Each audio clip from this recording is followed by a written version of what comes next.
Open Your Eyes is brought to you by the Belize Bank, our country, your bank, and Smart, bringing people together.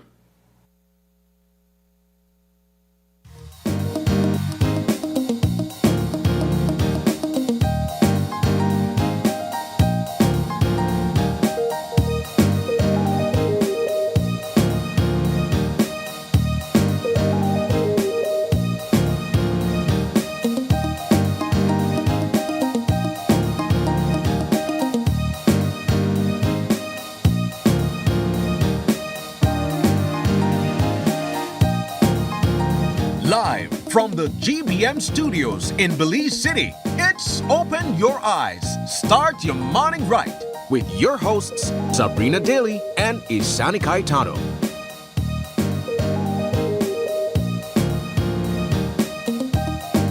Good morning and welcome to Open Your Eyes. Start your morning right. I'm Sabrina Daly. And I am Isani Caetano. Good morning. And good morning, Isani. Good morning, Sabrina. It's chilly. Together weather. And unfortunately, we are together. I'm kidding. No, it's a beautiful Wednesday morning here in Belize City, in Belize, and we are happy to be here. It's quite nippy still. We're still enjoying the cold front.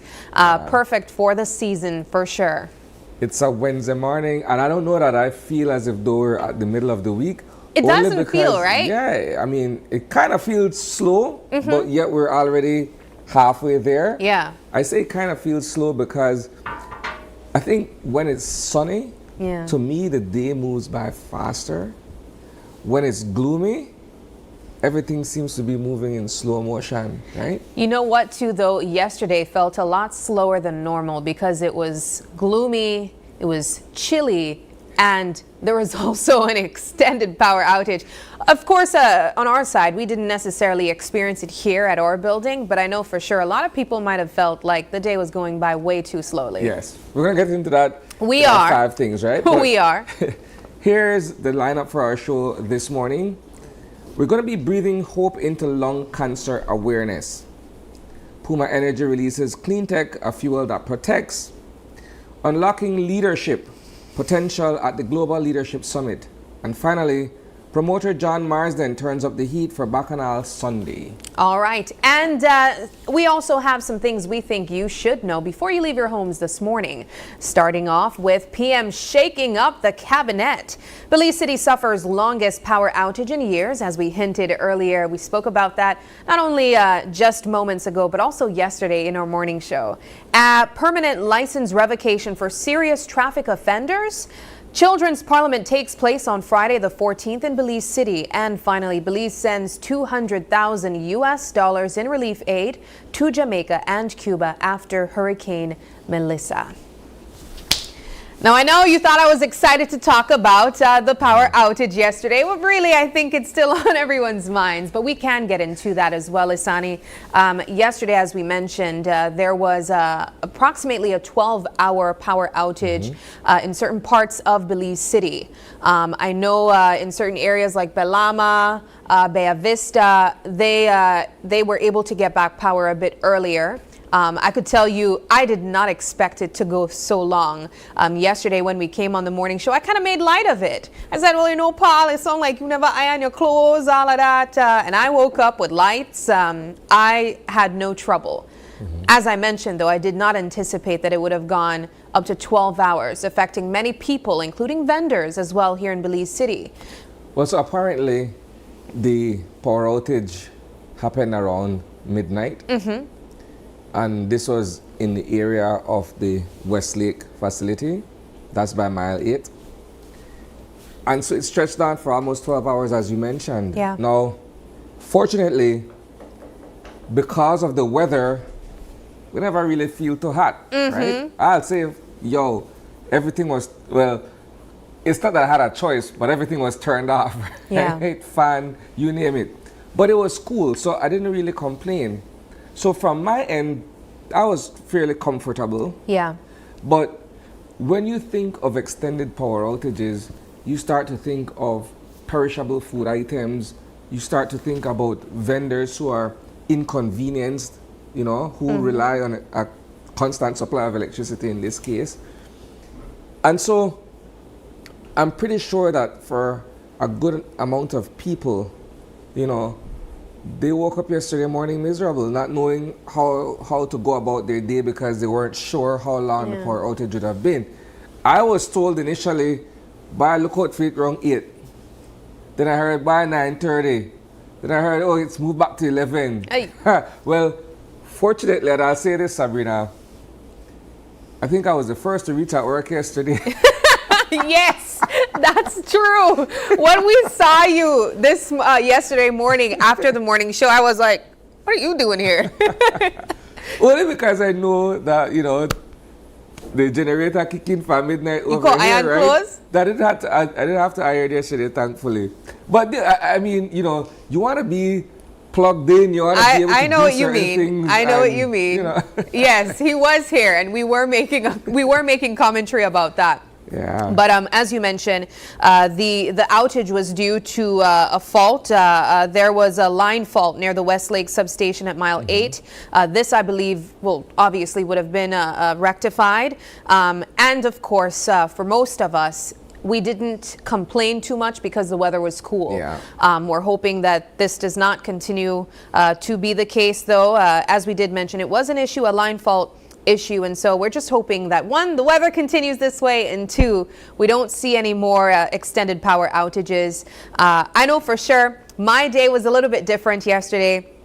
I heard some people went to the gym and they were working out in the dark, and that's fine. You do what you have to do to try to get your day going along still the same. But also quite interesting was also a shakeup from the government side as well. While we were here talking about electricity, they had their own fireworks taking place, or maybe not fireworks as well. But we'll never know. We'll never know what the we'll never truly know. Let me put it that way. What the tempo is in a cabinet meeting, because they're in a sense sworn to secrecy, so to speak. So we'll never know what fireworks really took off there, right? But here's the thing, Sab. Yesterday, the Bacchanal administration commemorated its 5th year in government, and it's a milestone, yes. But I don't know that people were expecting a cabinet reshuffle, right? And so we jokingly said, well, instead of cake and kumbaya, man get move wrong, right? Yeah. So I think one of the more interesting ones, and there's several, five Shifts. ministers were reassigned portfolios, but I think one of the more interesting ones is the swap between Karim Musa and Henry Charles Usher for Home Affairs, right?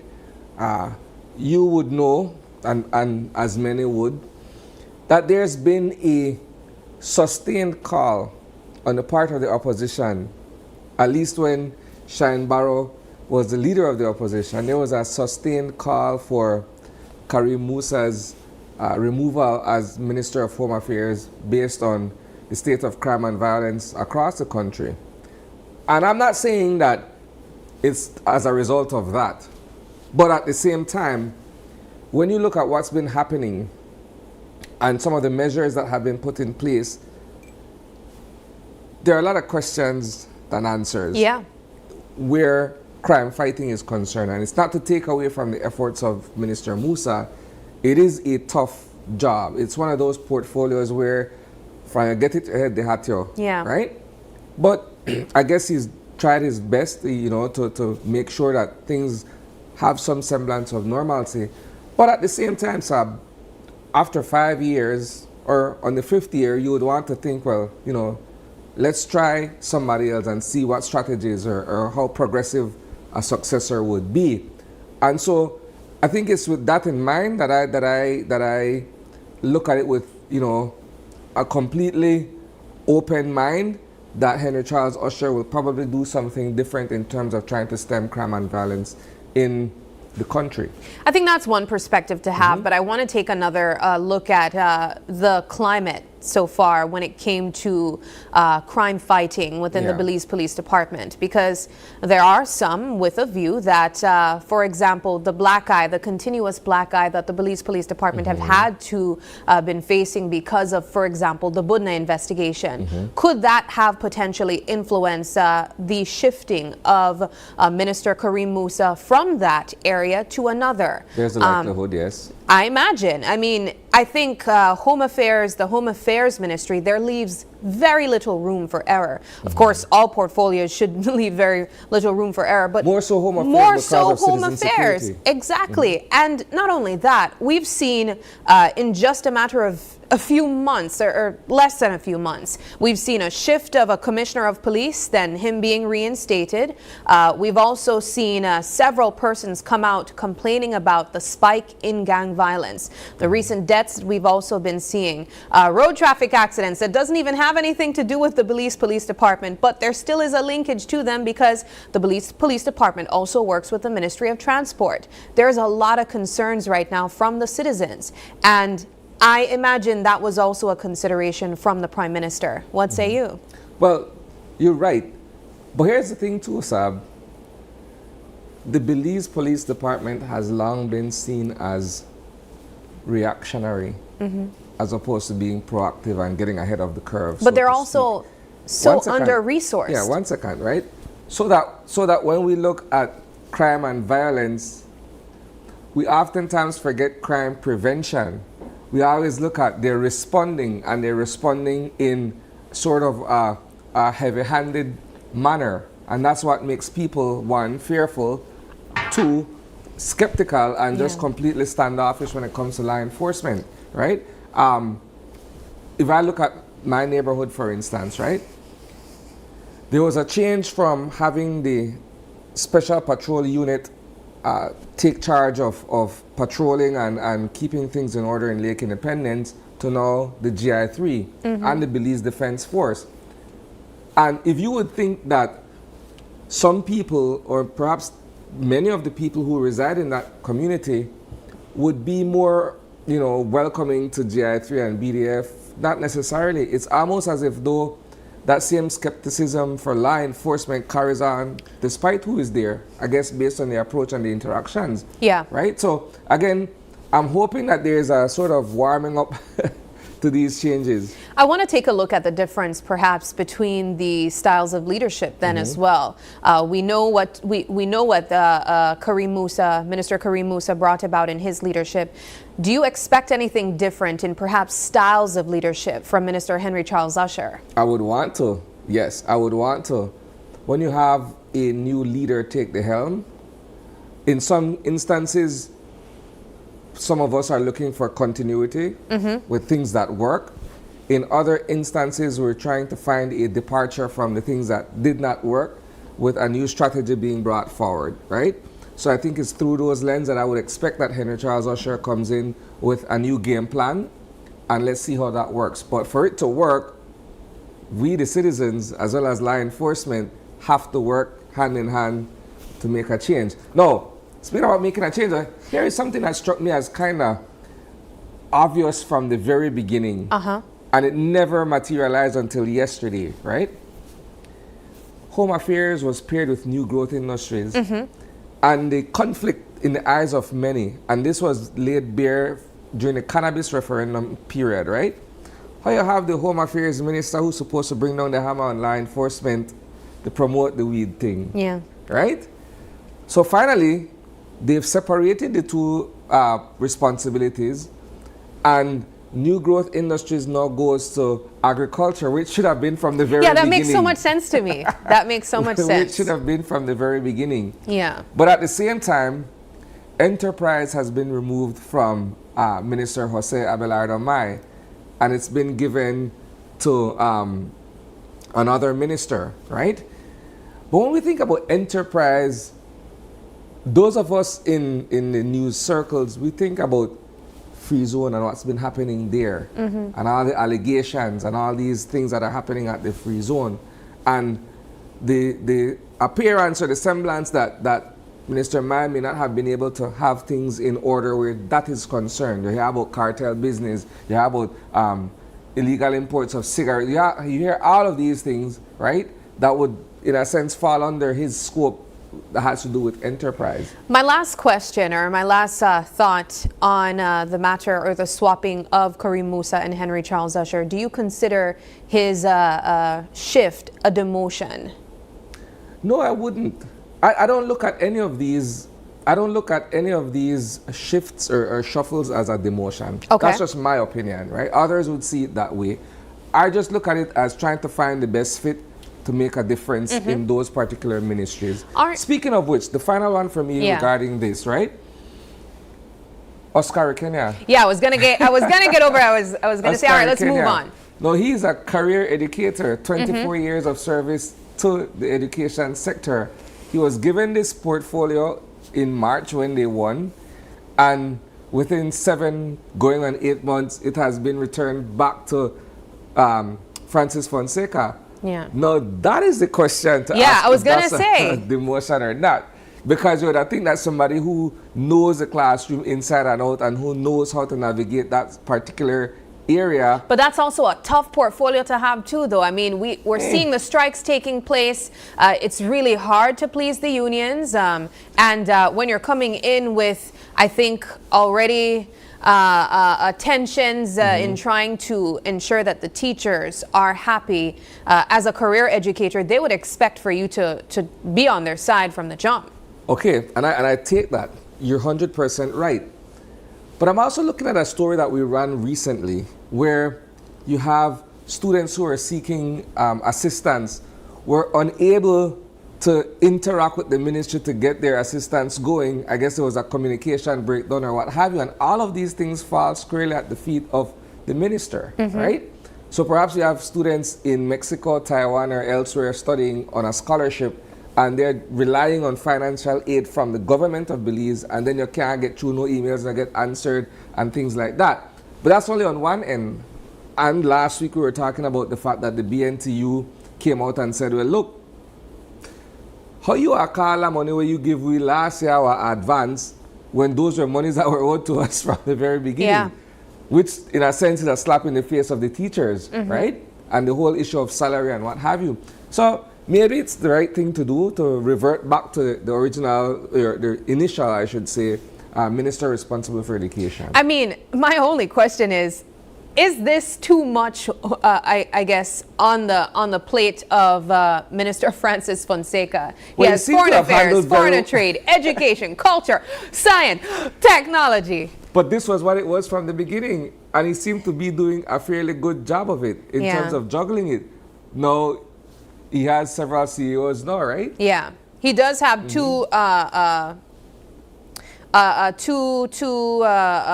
junior ministers as well supporting him, I believe. I believe we also heard a comment from him in last night's newscast saying that the intention wasn't necessarily to have foreign affairs and foreign trade permanently with him, with education, culture, science, and technology. But it seems, as you mentioned, that he's performed so well with the role that they're like, you know what, you can handle it. Man got broad shoulders, so kudos to that.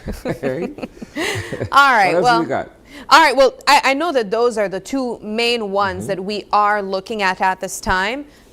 There's also Florencio Marin, who I believe also he had That's his third assignment. he had national defense first, and now he's at public service and disaster risk management. Before that, he was at rural development. Rural development. Do we think that this fits? I think the style that he has put out. I don't know. That's a great question. I don't know where Florencio Marin Jr. fits in because he's been changed 3 times within the course of the past 5 years.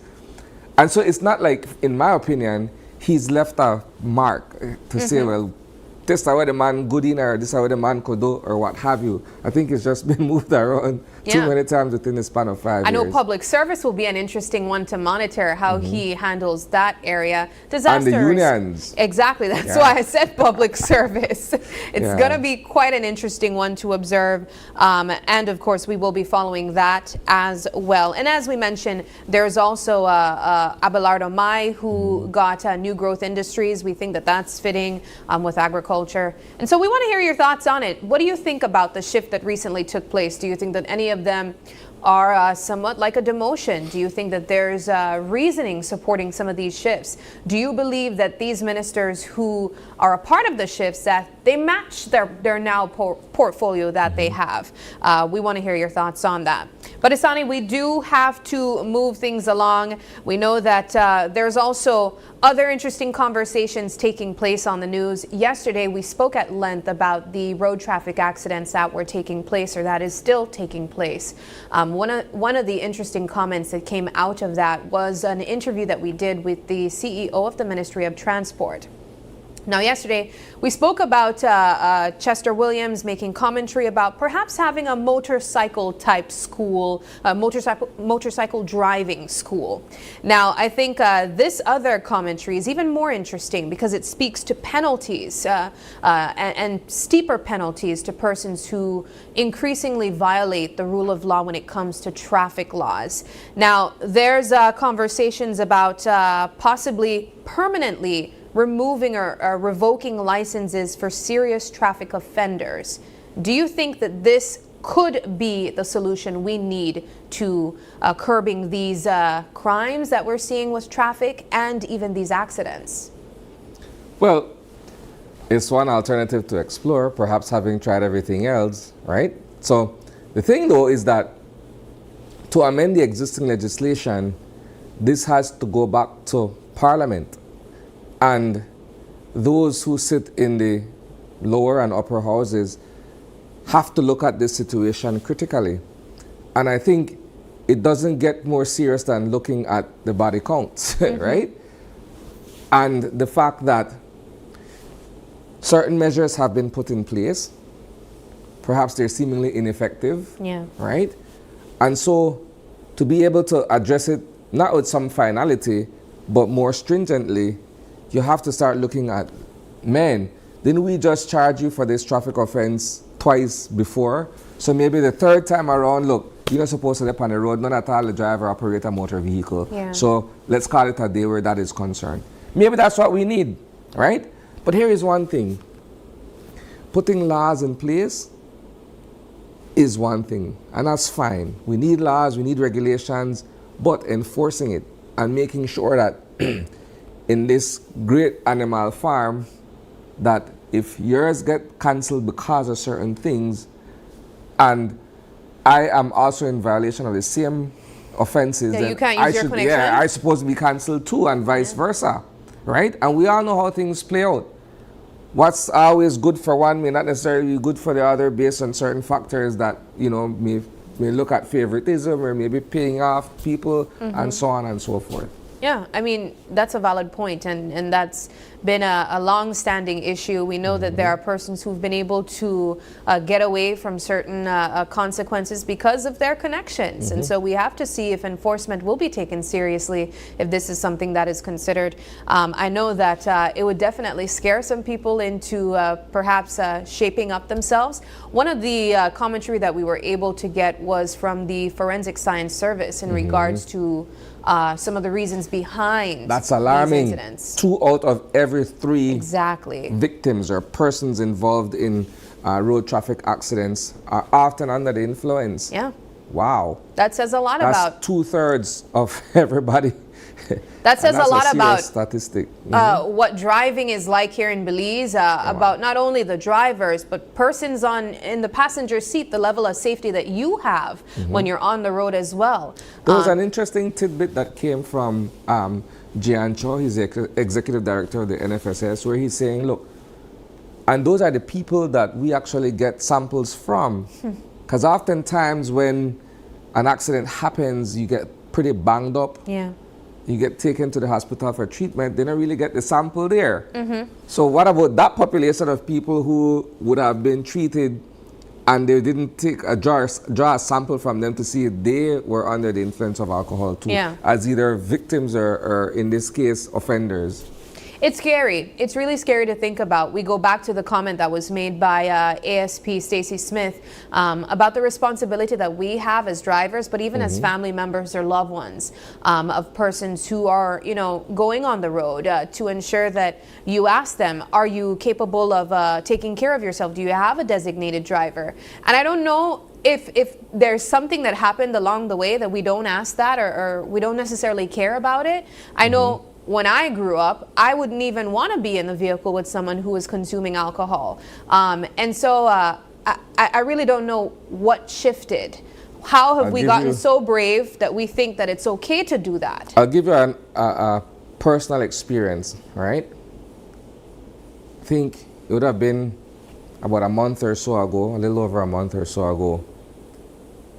I was on a road trip with a good friend of mine. It's a group of us guys, right? And yes, we were consuming alcohol at the location where we visited. Right. But when it was time to travel back, you know, I realized, look, there is no way that you, the driver, would be able to handle the wheel all the way back to Belize City. But here's the thing, Sab. When you own a vehicle, and you drive for so long, you know, and nobody drive you, you know, and nobody touch your vehicle, right? To a point where even when we're telling you, hey, look, let's find a designated driver to take us back safely. You have your family to return to, I have mine, and so on and so forth.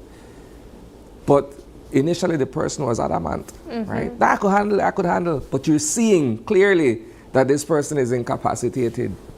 And so, yeah, I got properly cursed up. They cursed me out, no left, right? But I did the responsible thing. And I you are here ensured that we safely got now. another person to drive that vehicle. Yeah. And we all got home safely. I have tough skin. I could handle. You could tell me anything what you want to tell me. But standing up for what you know is the right thing, it is what it is. Yeah, and it's hard because, you know, indeed, sometimes you will be met with persons who don't want to hear that. They believe what they believe. They think they can handle themselves. Or nobody to drive there, nobody to touch my vehicle, yeah. nobody crash my vehicle, when in fact they could be the one that end up crashing and putting everyone's lives at risk. So I commend you for doing that, even though you got a proper cussing out, as you mentioned. And we encourage you guys to do the same thing. If it takes a cussing out, but your life is intact, I mean, come on, that's a fair exchange for me. But we do want to move things along, Isani. We do have the rest of our show to jump into and a weather update. As we mentioned, it has been quite chilly here in Belize City. And so we will be checking what the weather will be looking like for the rest of the day and for the rest of the country. Here's our eye on the weather.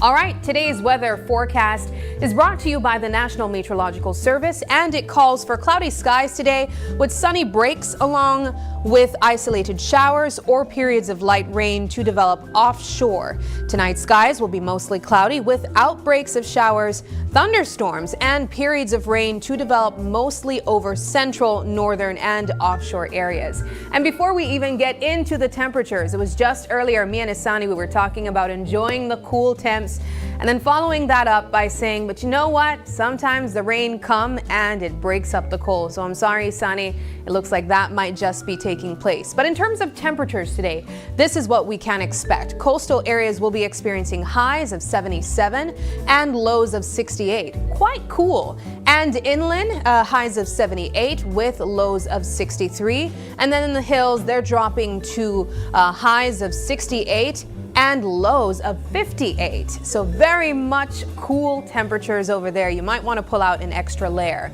In terms of our extended forecast, Thursday and Friday is looking like very similar temperatures. Highs for inland and coastal areas will be looking like 78 and 79 on Thursday. Then on Friday, 80 and 81. However, they will be dropping to lows of 69 and 64 and then 69 and 66. Now for the weekend, this is what inland and coastal areas will be expecting. They are looking at highs of 84 and 86, 87 and 90. So as you mentioned, on Sunday, the warm is looking like it's going to be coming back. And then for lower temperatures, however, It's going to be dropping to lows of 72 and 70 and 74 and 72. So it still gets a little bit cool. The sun rose this morning at 5:56 a.m. and is set to set at 5:17 p.m. The moon set is at 12:41 p.m. and it will rise at 12:31 a.m. The sea state is rough with winds blowing from north to northwest at 10 to 20 knots. And today's low tide will take place at 10:40 a.m. with a high tide at 4:56 p.m. However, another low tide will take place at 10:09 p.m. and then tomorrow another high tide at 4:25 a.m.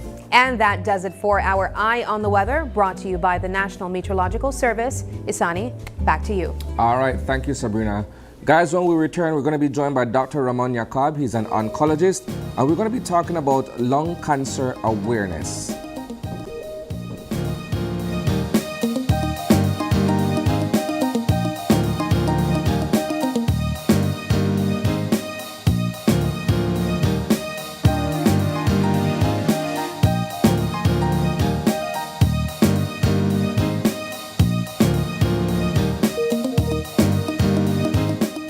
All the postpaid perks without the commitment? Now you can with smart supercharged prepaid plans. All the talk, text, and data you need. No contracts, no hassle. Pay upfront for your package and enjoy total freedom. No commitments. Just simple, flexible plans that fit your life. Pick your power, Core, Edge, or Prime. Prepaid plans ready when you ready. Commit to no commitments and get yours today. Dial 7526 or star 100 pound key, use the Smart app, or visit a Gimme Dollar agent to purchase today. Smart, bringing people together.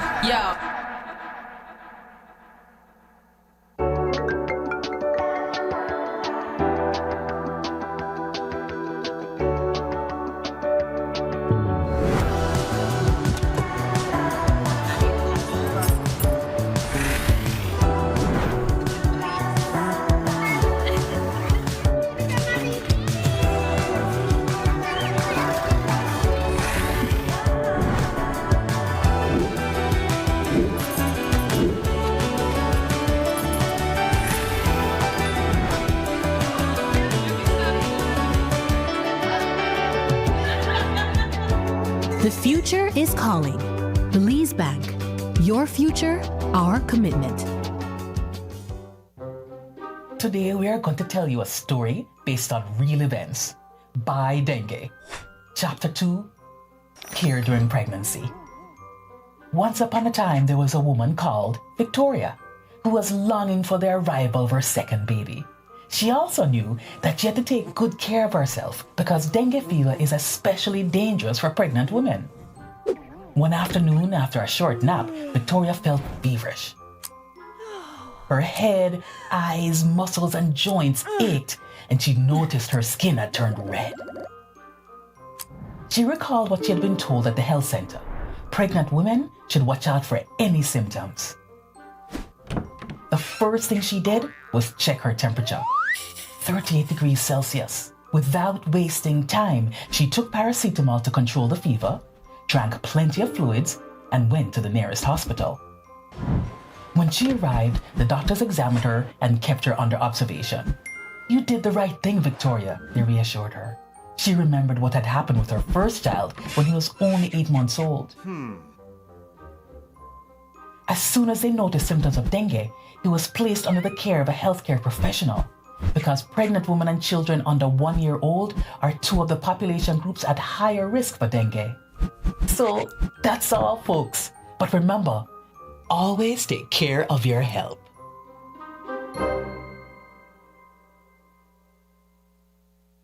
It's here, the biggest sale of the year at Builders Hardware from October 15th to December 31st. Find your happy place with 10% off appliances, 20% off paint, and a whopping 25% off paint supplies like fans, AC, and tiles. Plus, enjoy 30 to 50% off selective items. That's not all. From sand and gravel to blocks and roofing, we got everything you need from construction start to finish. Builders Hardware in Belmopan. This is your happy place. 17 years of mornings that inspire, stories that move, and memories we've shared together. Celebrate with us live on November 17th with surprises, special guests, cake cutting, and moments that take us down memory lane.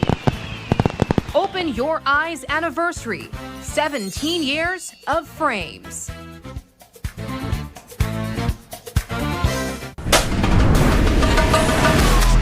Easy. Accessible. Safe. Yours.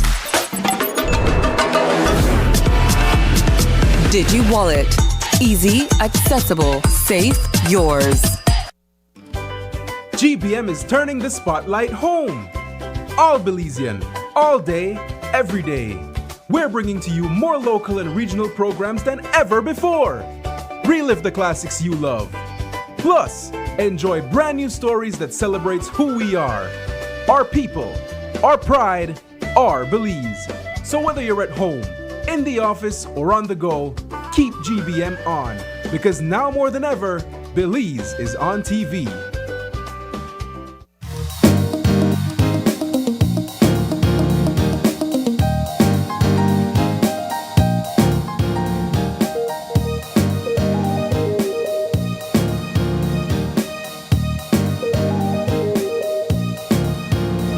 And welcome back. As we mentioned earlier, we are being joined via Zoom by Dr. Ramon Yakab. He's an oncologist. And the topic of conversation this morning with Dr. Yakab is all about lung cancer and raising awareness. Good morning, Doc. Good morning. Good morning. Thank you for having me. How's it going? It's going well. I mean, we're enjoying the weather. Yes, we are. Yes, we are. Let's jump into the conversation this morning, Doc. Lung cancer is a serious illness for anyone to find themselves having to battle with. But perhaps it doesn't get as much spotlight or airtime as breast cancer, cervical cancer, prostate cancer, and the list of diseases that we know about. Talk to us about lung cancer and why it is important for us to, have this conversation and raise public awareness about the effects of lung cancer. And it's a very good comment that you're mentioning. Lung cancer is important to talk about because it's one of the leading causes of cancer worldwide, actually, and it's the major cause of cancer deaths in the region, in the Caribbean and Belize. We do have an ongoing and an increasing number of lung cancers. While it's not the most frequent, it certainly is affecting the population. So it's always important to talk about lung cancer, raise awareness. We know that the month of November is Lung Cancer Awareness Month. And as Isani mentioned, when we speak about cancer, at least here in Belize, there's oftentimes a focus on other types of cancers, breast, cervical, and the list goes on. But there seems to be a lack of awareness where lung cancer is concerned. And I'll even go as far as saying kind of only an association with this type of cancer if you're a smoker. Is that the case, or would you say that is the case, Doc? I would say that it's not the case. And why is that? While we do know that being a smoker or smoking increases the likelihood of developing a lung cancer up to 30 times to the general population or non-smoking, certainly there is other causes of lung cancer. Okay. So it's important to mention that there is this stigma, as you've already mentioned, that that lung cancer is generally only for patients who smoke, and it's not so. Anyone who has a lung can develop lung cancers, and we are also having an ongoing increasing number of women and also men that have never smoked and who are developing lung cancers at an earlier age. Is that because of exposure to secondhand smoke, if that's the case? It plays a big role. And why is that? If we were to talk about risk factors for developing lung cancer, we do know that smoking in general causes almost 8 out of 9 out of every 10 lung cancers, 9 are related to smoking. However, secondhand smoking plays a big role. And why is that? The more exposure to the cigarette smoking, to all of that carcinogen, is related to lung cancer. We also have, I mean, in the not the urban settings, but more on the rural areas, we have people being exposed to firewood smoke for a long time during their lifetime. Air pollution, I mean, workplaces. So it's many reasons, many possible causes that are linked to developing lung cancer. So it's not only smoking. Yeah. You mentioned, Doc, that there's an increase in younger persons showing up with signs or even being diagnosed with lung cancer. Is there a reasoning behind this, why persons are showing up at younger ages with this disease?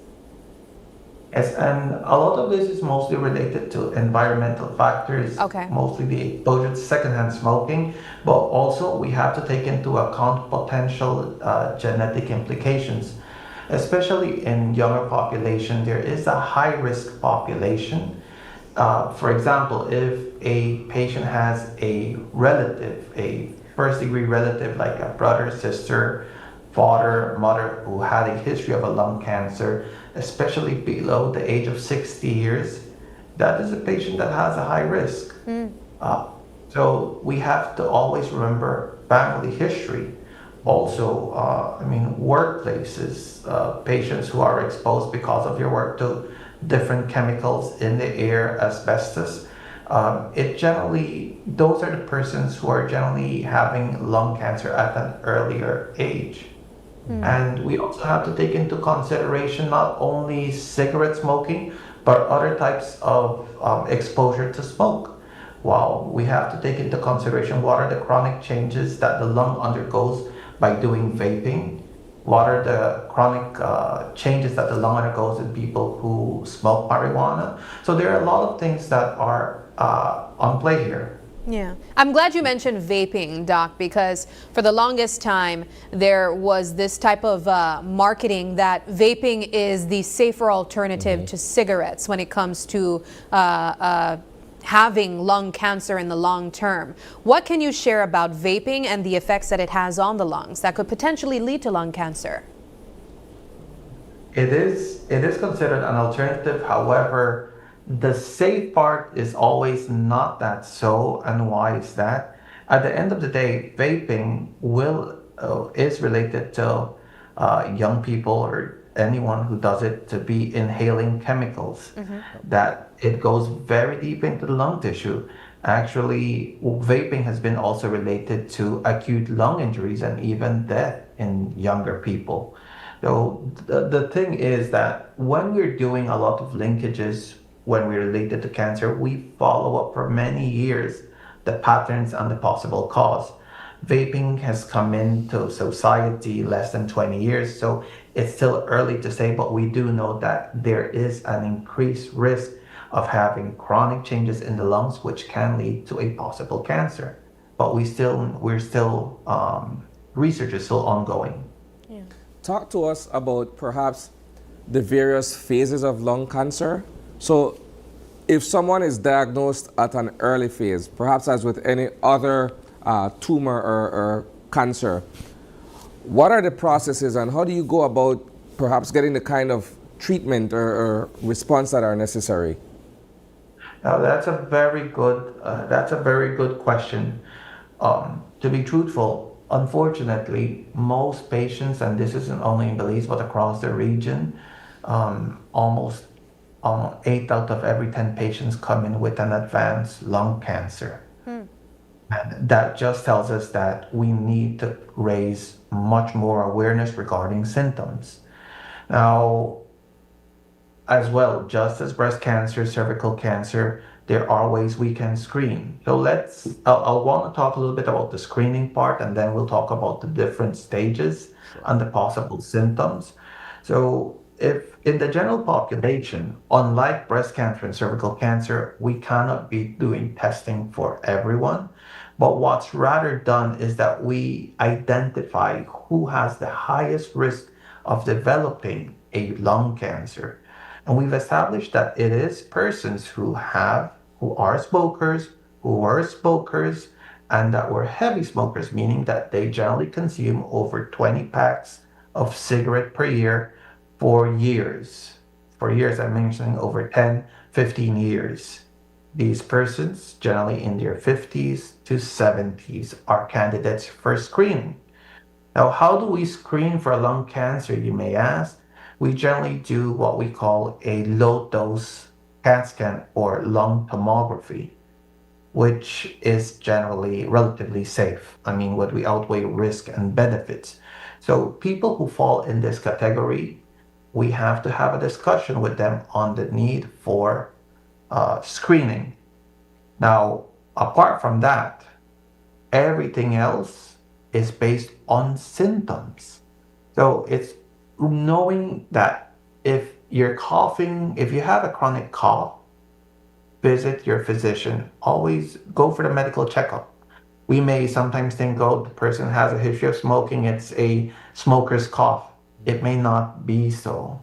We may be talking of a lung cancer. If a person is coughing up or for any reason brings up blood, that's not normal. There's something happening in the lungs. If a person is losing weight unexpectedly, we have to suspect. So there are certain symptoms that we have to put into alarm. And the reason I've been mentioning this is that when we screen, we're aiming to detect an early lung cancer. Through low dose tomography, we're able to detect tumors that are less than a centimeter. That means that if we get it earlier, the patient can undergo surgical procedures and there's a better, the outcomes are better compared to those that already have symptoms. That's why we focus on identifying who has the highest risk. Yeah. Doc, if you're a worker at a chemical plant, you're dealing with agrochemicals or you're dealing with these types of stuff, and you're inhaling toxic fumes perhaps over a period of time, are you also then exposed directly to the likelihood of having lung cancer? Yes, actually, all there are different types of, especially diesel exhaust, industrial fumes, even the any type of air pollution has been linked to lung cancer. So we have to ensure that workplaces have adequate safety protocols for workers, and this is independent of the type of industry. Even for workplaces, we have to ensure that there's smoking, that there's non-smoking policies within, because all of this has been linked to lung cancers. Now, as you were talking specifically about the chemical fumes, yes, especially if persons have been exposed for years without protection, there is a reason to be associated with lung cancer. So in those particular subgroups, we do have considerations on a one-to-one basis. We individualize and we aim to do a CAT scan at least starting at the age of 50, or if we need to do it before, we do it before. But we start on a yearly basis based on the individual's risks. Yeah. That's what I wanted to ask you when it came to screening, because we know for persons who are smoking or smokers, there's a higher chance that you can have lung cancer. But for persons who aren't smokers, or maybe even smokers, at what point do you start to do screenings to ensure that you can detect if you have this type of cancer as early as possible or in the earliest stages? For a lot of people, they don't go and do screenings unless they feel or observe some type of change or shifts in their bodies. And that's a very good notation that you're making there. So generally, when we're going to screen, we're going to screen the population that has the highest risk. If we were to remove the population with a history of smoking, then we focus on people who have been exposed at home, for example, persons who have been exposed to fire, wood smoking, or who have poor ventilation, especially in the rural communities. If they've been exposed for over 20, 30 years to this type of smoke, we should consider doing at least a CAT scan at the age of 50, if possible, for them as a basal. And we can continue on a yearly basis based on the discussions. Two, people who are exposed to different types of pollutants, even at work, people who have been exposed to asbestos, people who have exposed to other types of fumes, we also aim to start generally at the age of 50 and onwards. And more important too is also men and women who have a family history of lung cancer. If they have a direct relative who developed a lung cancer before the age of 60, we should be starting with their CAT scans at least at the age of 50, if possible. Or if they had a history of more than two relatives with lung cancer after the age of 60, that's also, it warrants consideration to do screening. So screening is not for the whole population, but it's identifying who has a higher risk. Yeah.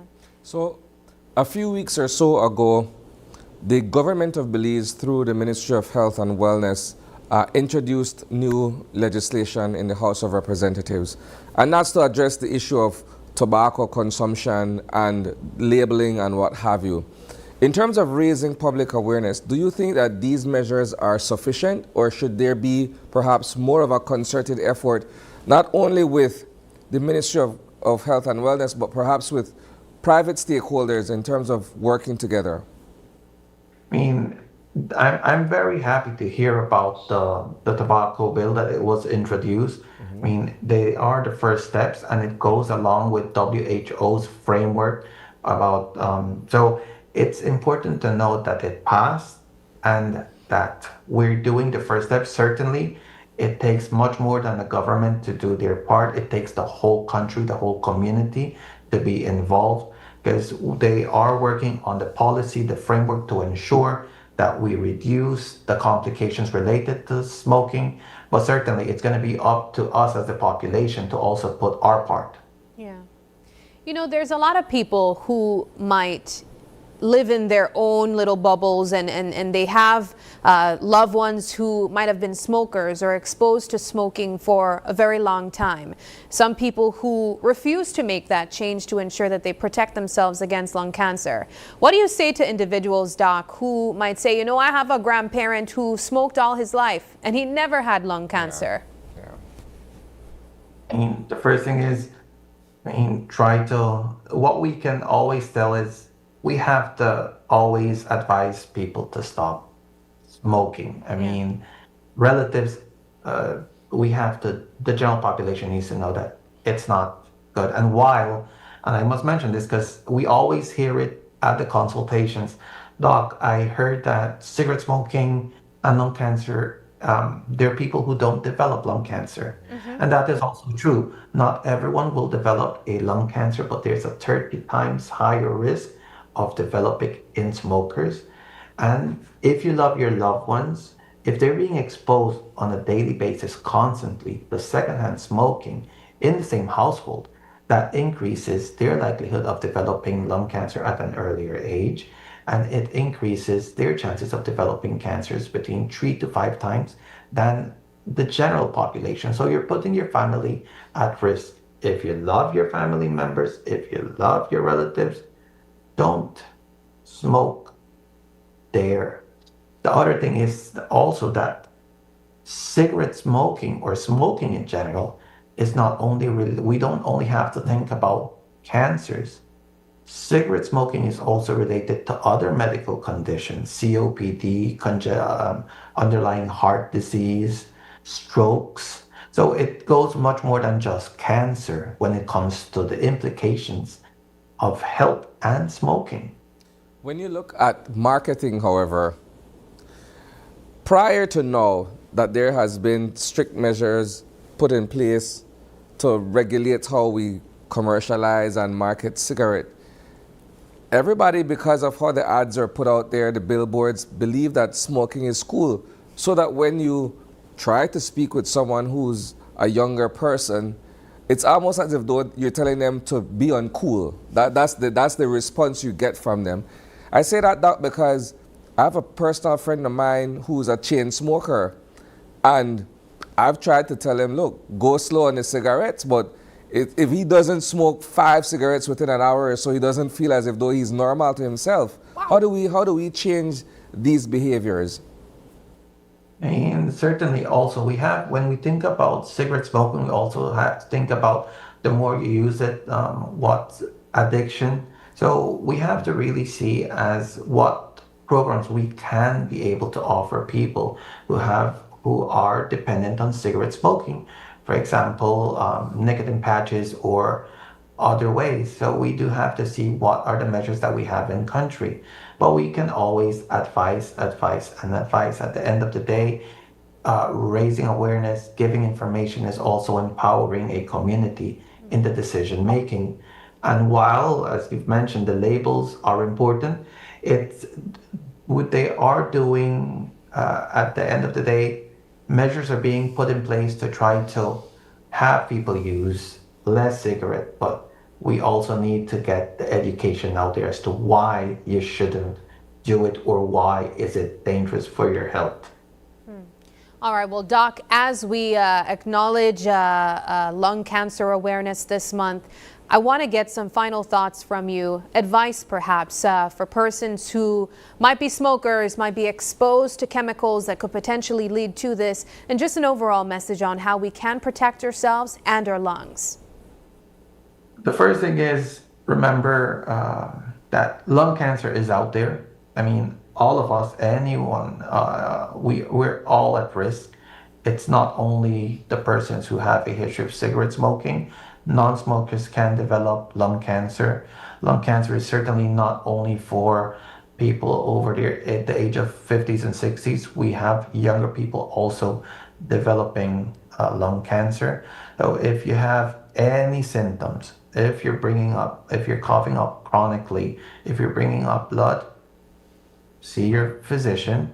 And in terms of the only way we can reduce it is by trying to stop cigarette smoking, reduce cigarette smoking if possible, avoid secondhand smoking in households, in workplaces, ensure that we have smoke-free workplaces, and also for the different industries.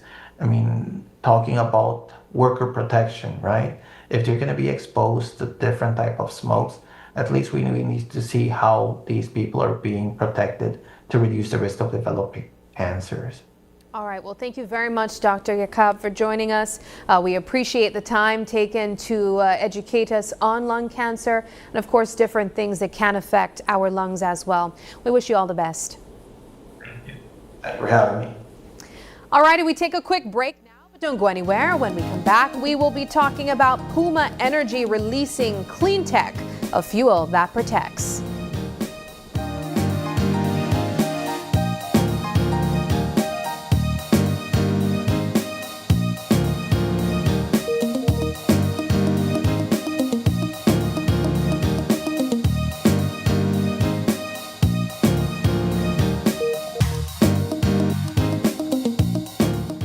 Kitchen light Diana, I've been in the kitchen. But I'm going back in there right now.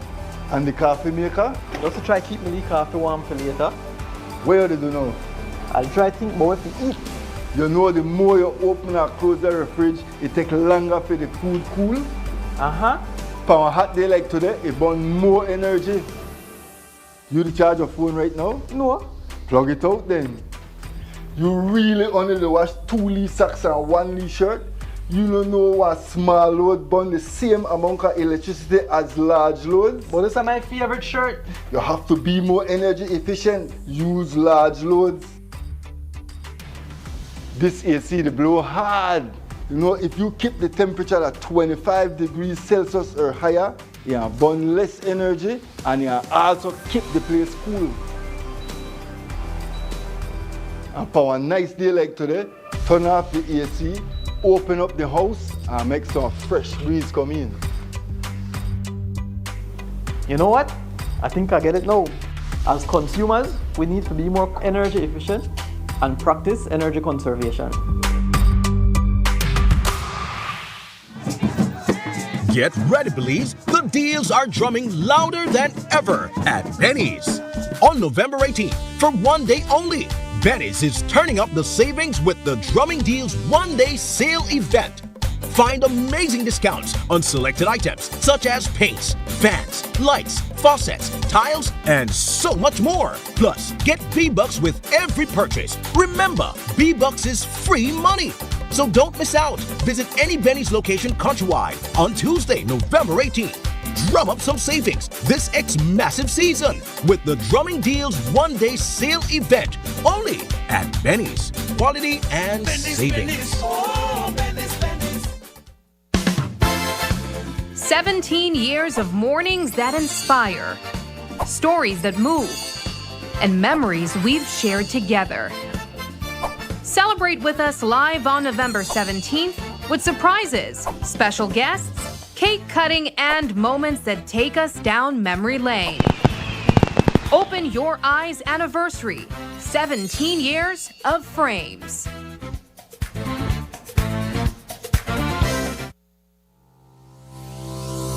Need to submit your sickness benefit claim online and have a physical medical certificate? Here's how you can do it. First, go to ssbportal.org.bz and log into your My Social Security account.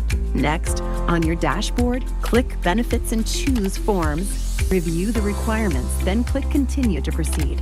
Click Apply under Sickness Benefit to start your claim. Review and confirm your banking information.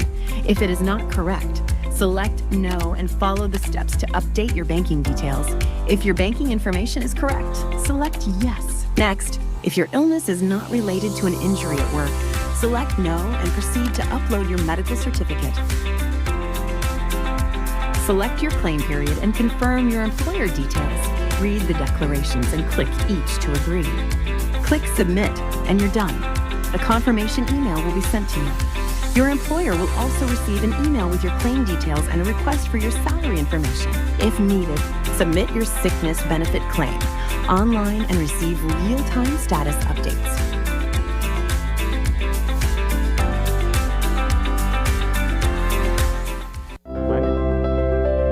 Our children have a voice, and this Friday, they're taking the floor. Join us on Open Your Eyes for a special live broadcast of the Children's Parliament, where the leaders of tomorrow speak out on the issues that matter today. Hear their ideas, their dreams, and their bold solutions for a better Belize. Tune in this Friday, November 14th, live from the George Price Center in Belmopan at 6:30 a.m. only on Open Your Eyes, because every child deserves to be heard.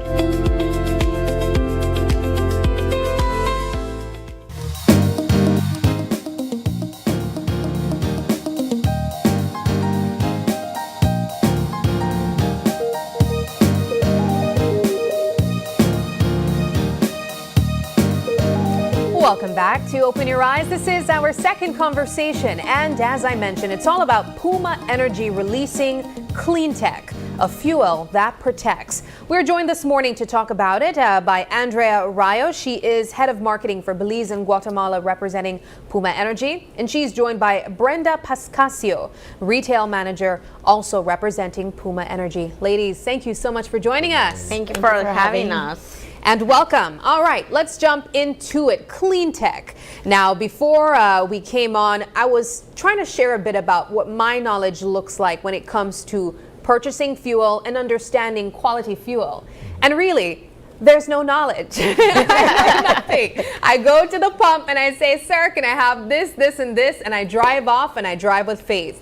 But ladies, you are here to talk about what quality fuel looks like, what makes PUMA's fuel quality with CLEANTEC. Talk to us about what CLEANTEC is in the first place. Well, CLEANTEC is our brand new technology developed by PUMA for PUMA Energy. It's a new additive that is in our gasolines on the premium and the regular. So you already have it when you go into a service station and put it on the gas, right? Yeah. So that's what we are presenting here today, and let us people know that we already have those additives that the car needs to get his cleanliness on the fuel at PUMA Energy. Now, traditionalists will tell you that when they go to the pump, they don't know that, well, specifically if they go to PUMA, they don't know that all of these additives are already in the fuel that they're purchasing. So they'll still ask for certain things to be able to, in a sense, thicken the fuel that they're purchasing. What would you tell them when they do that, Brenda? You don't need to do that. You don't need gas treatment. The additives that we put in, or the CLEANTEC that you're getting in your premium and your regular gasoline, already have all of that in there for you, so it's already doing the work. So the product that we're giving you does all the work you need. So all you need to do is go to PUMA and say, it's CLEANTEC for regular, or CLEANTEC Pro for premium. So, okay. So for persons who would go about purchasing these additives, and this is my opportunity to educate myself, what are these additives for? Well, the additives are like a chemical that we add to the fuel, so you can have the cleanliness and preserve the engine and reduce the emissions for the car, right? So we have studies that has shown that CLEANTEC versus no additive fuels can really take care of your engine and extend its durability in time, right? So there's no need to add something else. Just ask for the regular CLEANTEC or the premium with CLEANTEC Pro. That the difference is that in the CLEANTEC Pro you will have 50% more detergency, so it will remove all the carbon deposits that can be formed in the engine.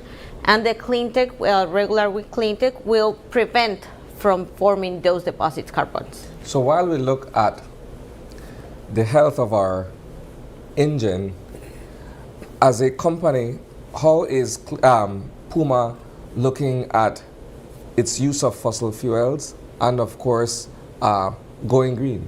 Exactly. So what we are trying to do, and we like to take care of our customers' engine, actually.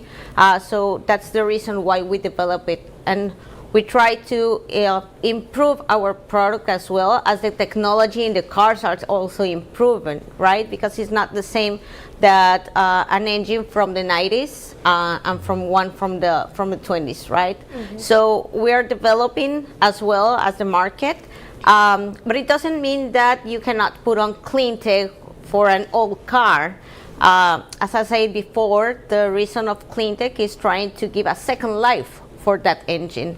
So you can fill up with 2 tanks only with premium, with CLEANTEC Pro, and it will remove all the deposits, carbon deposits that it has, right? So for maintenance, you can use the regular with CLEANTEC that will prevent from forming those deposits again.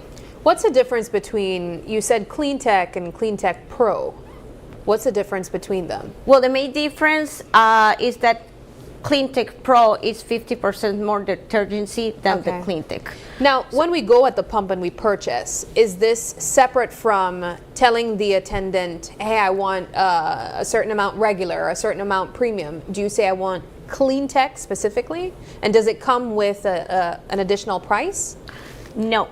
Do you want to take Okay, so on our pumps, we're doing a whole rebranding campaign. So if you're visiting any of our stations right now, you will see CLEANTEC on our pump panels. Okay. We're also doing additional branding in terms of the octane. So when you go to the pump, you will see the octane for regular 88, the octane for the premium, which is 95. And you'll also see for diesel, because a lot of people don't know that in Belize we do have low sulfur diesel. So if you have a diesel vehicle, that's what you're getting at the service stations. So when you go, you'll see the regular, that's the CLEANTEC regular. And for the premium, it's the CLEANTEC Pro.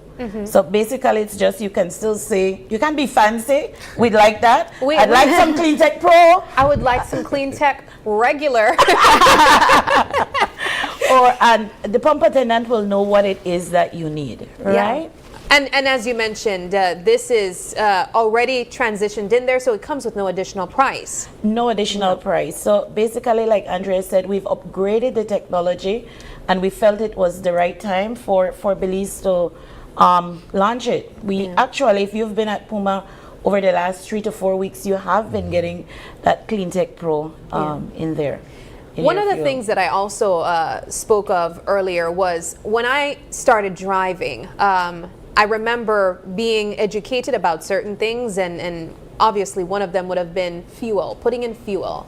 I was taught that there are certain types of brands that you should trust when it comes to quality of fuel. What makes PUMA one of those brands that you should trust?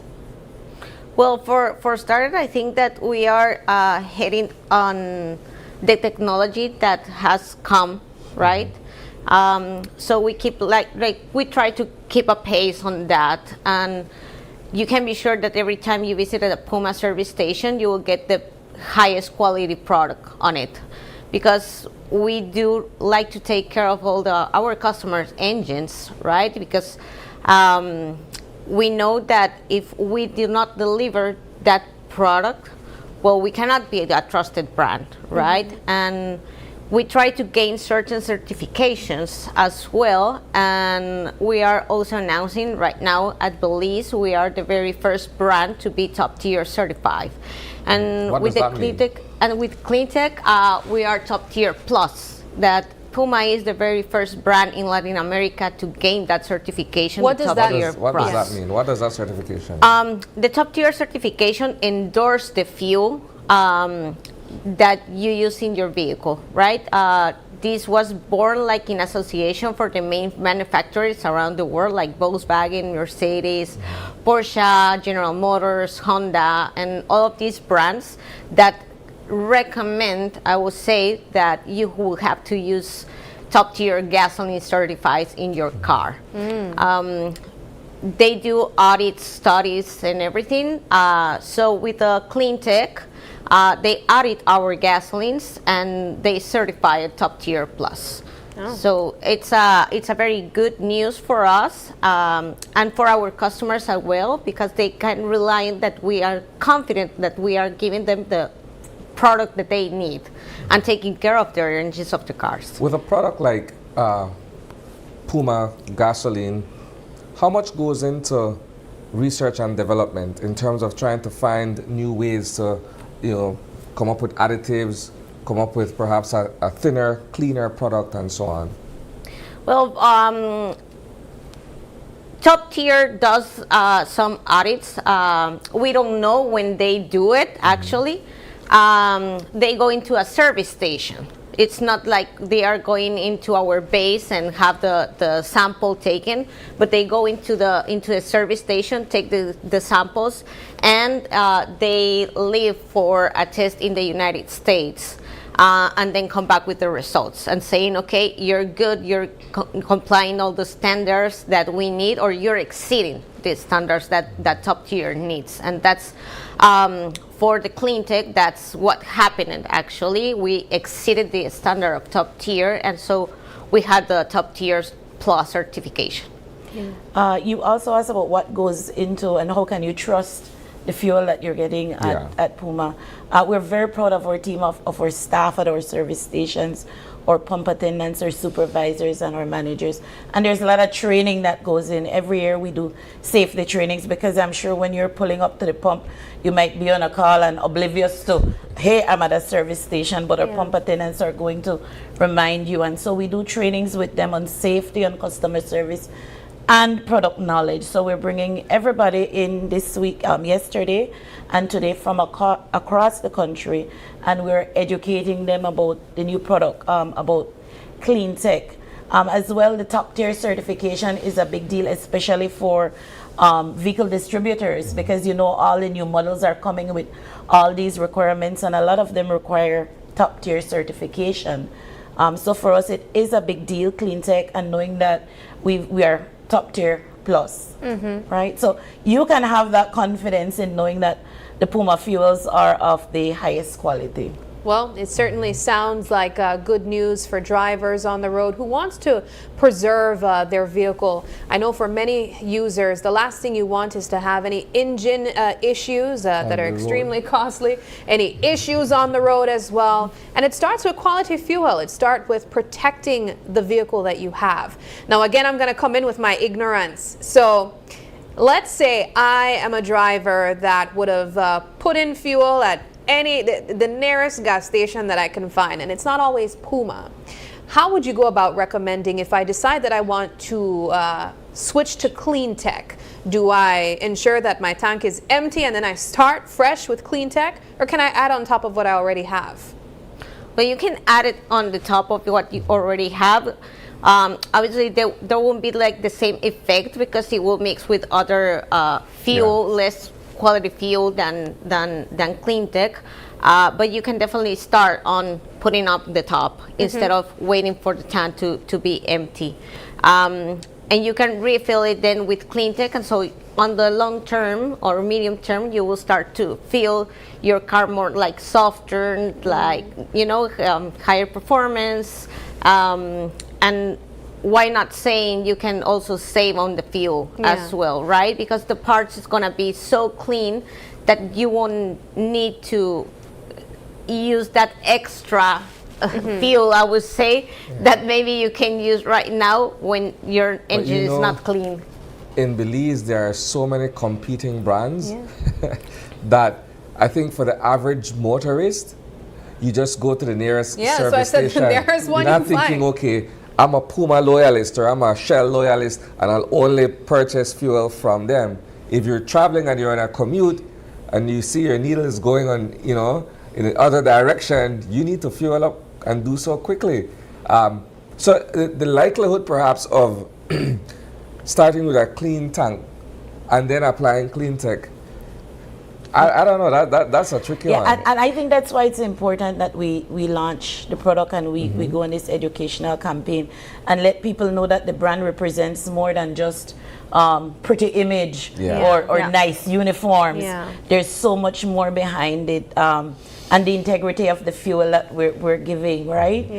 That's important. It's also important for us to ensure that we have PUMA service stations countrywide, and that's a big deal, because then once you put it in and we've convinced you, you might start looking for the PUMA service stations. So it's important that you guys know that we have 18 throughout the country, right? So almost in every district, almost in every municipality, you'll be able to find a PUMA. And so we're hoping that with all the education, that people will start looking for that. Well, we've been talking about the quality that you get with CLEANTEC, the quality that you get when you stop at PUMA. But I have another question. How do you know when you have bad fuel in your tank? How do you know when your car is acting up because of fuel?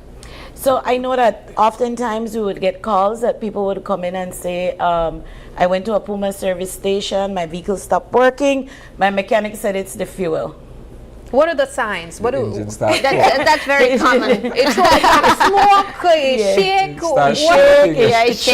shutdowns, all for real. All of these things. But we take this very seriously, and so one of the first things we always say is, if that ever happens to you right away, we need a sample, and then we go back and we track our records. I mean, at our service station, we have our cameras, or a data system can tell you exactly what time you were at the pump, what product you got, and then we check the fuel, because there's nothing to hide, and we trust the integrity, and we also use that as an opportunity to educate the customer. All that goes in to ensure that the product that you're getting is safe and is of the top quality. Well, the reason why I asked that was because, I mean, it's not even about PUMA. It's about persons who might, like Isani said, and even I said, just jump to the nearest gas station that you find, and you get the fuel because you need it and not necessarily because it's quality. And so then you go and you have majority of bad fuel and then a little bit of CLEANTEC, and you're kind of praying that will even things out. But then you feel your vehicle acting unusually. And then you say, well, I stopped at PUMA last, so it might be PUMA's CLEANTEC, you know? So that's the reason why I asked. How do you know when your vehicle is acting up because of bad fuel versus just maybe vehicular issues? So the signs are a shaky vehicle, black smoke. There is no specific, like, this is the fuel. The fuel. Right. Yeah, you must go through the process, the investigation, and rule out so many things, and you must test the fuel. The fuel has to be tested. And like I said, that's nothing that we would shy away from.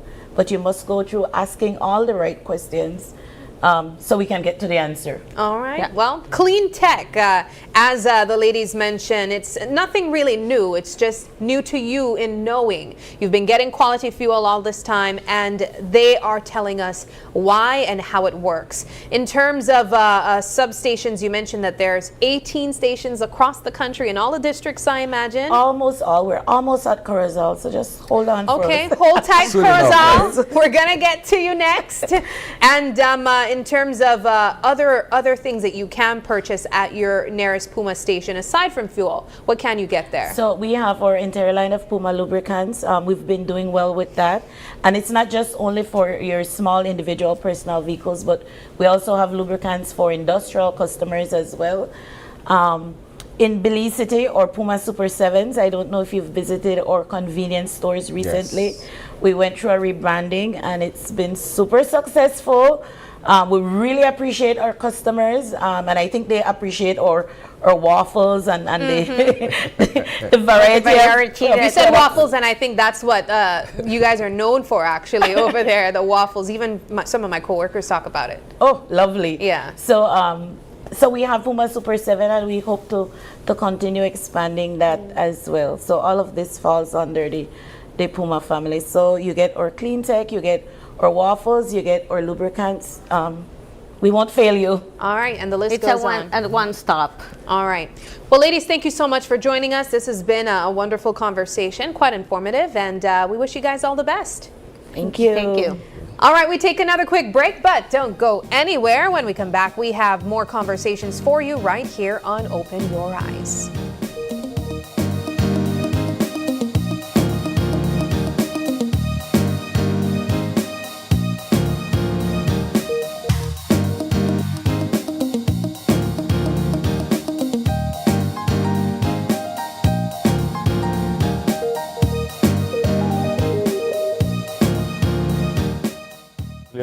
And I'm a teacher and I bank with Belize Bank Independence Branch. What I enjoy is the safety features that the app offers. I have a sense of not having to worry or be concerned about somebody finding my password and username to sign in the application because of the use of the one-time password. And another feature that I love, that I use the most, is how the app synchronizes with my fingerprint on my device. I enjoy the rapid and easy, seamless process to apply for loans through the Belize Bank, and I don't have to be having too much back and forth to visit or take time to visit the bank.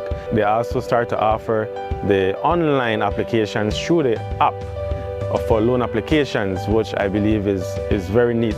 I would definitely recommend Belize Bank to other teachers because one of all the features and advantages that the app offer, with these online that Belize Bank offered, is basically everything that you can do in the palm of your hand. So I would definitely recommend the bank to other teachers.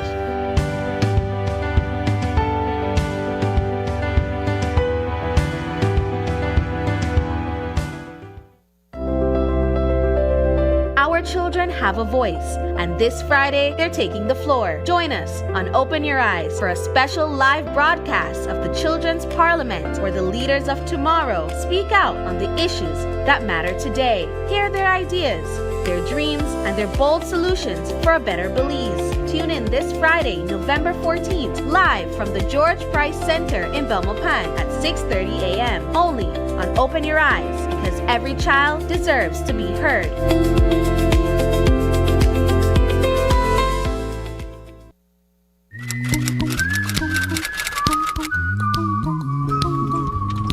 No Wi-Fi.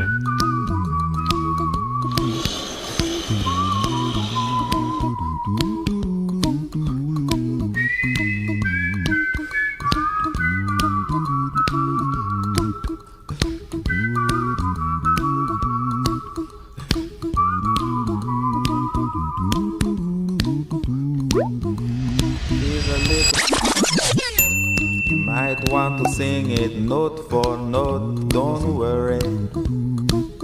Yo, bro, be happy. Excuse me, class. In every life we Bro, I have have smart some Wi-Fi, smart too. trouble. But when you worry, you make it double, don't worry. Be happy. Wherever the coastal road takes you, don't worry, be happy. Smart has you covered. Smart, bringing people together. We at Fulltech Systems understand that technology isn't just a tool, it's a game changer. At home, smart devices and AI are revolutionizing daily life. In education, tech is making learning more interactive and accessible for students and educators alike.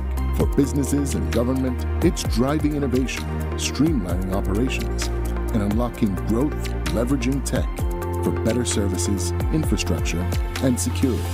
At Fulltech Systems, we help you thrive with cutting-edge solutions, partnering with leaders like Dell, HP, Microsoft, APC, Fortinet, Cisco, and Tomy Inc. We deliver the right products for your needs, whether it's boosting efficiency, improving customer engagement, or scaling operations. Connect with us and let's drive innovation together. Fulltech Systems, your technology center, where you come for the price, but stay for the service.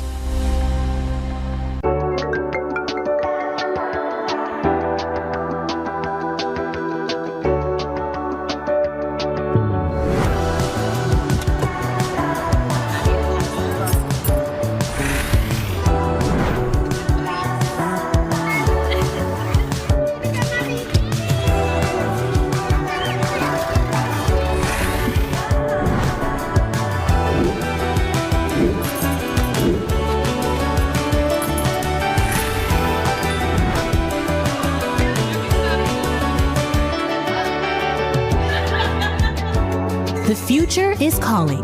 Belize Bank. Your future, our commitment. Unwrap the joy of crystal clear picture and sound from Iowa, the brand that offers you affordability and exceptional quality.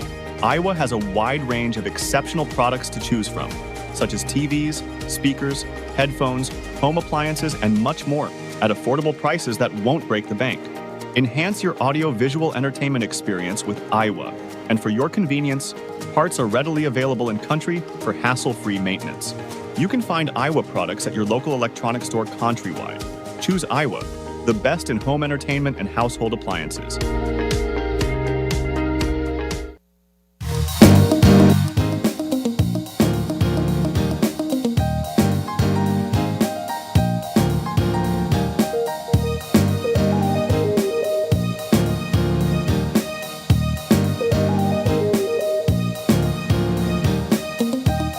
Welcome back and howdy, y'all.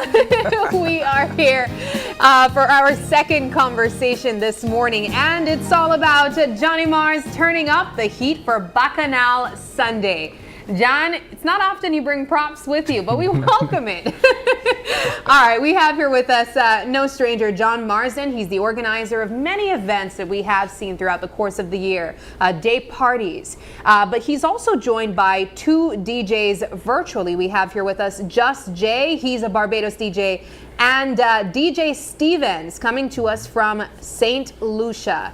Thank you guys so much for joining us and welcome. Good morning. From the great state of Texas. Yeah. Good morning, gentlemen. Giving Texas in here. But John, talk to us about this latest day party, Bacchanal Sunday. How is it different aside from the props that we are currently dressed in? So after a great September event, we did the TK. We're thinking, how can we make it more inclusive to people? How can we make it more exciting for people? So we thought, and we came up with this Bacchanal Sunday neon rodeo. Why the neon? Because I like colors. Yeah. I think colors just make everything pop out. I just love having bright colors on.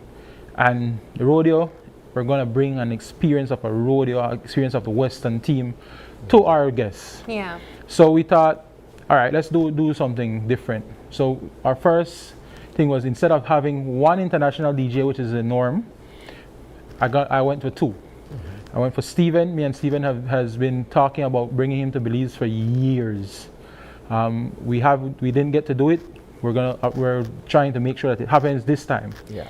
And then Josh J is someone that I think is so creative in his DJing, and pairing him with Steven is just like an episode that Belize won't ever see, because you have the extra hype man behind Steven. He's gonna have people following his instructions, having them wave, having them jump, maybe jump in a pool. And Just Jay is just going to bring crazy, never before seen vibes. He mixes the Afro with pop, Afro. He loves the Afro beats, he loves soca, he loves, both DJs are mostly known to be in the soca simply because they're from the Caribbean, but they're going to play everything. Now, how do you mix your love for neon colors with this whole cowboy rodeo theme? So the theme is there's a rodeo, right? So we at the entrance you'll have props like these.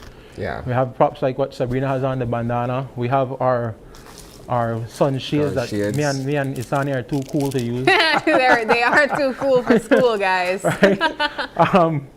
We also have a mechanical bull. All right. Right. So as adults, we go to events and we see the mechanical bull, but we're kind of intimidated to be around a lot of people, to jump on it, to take your pictures on it. I mean, everything is about pictures these days. Everybody wants to do it for the gram. Everybody wants to do it for the crowd, for the clout.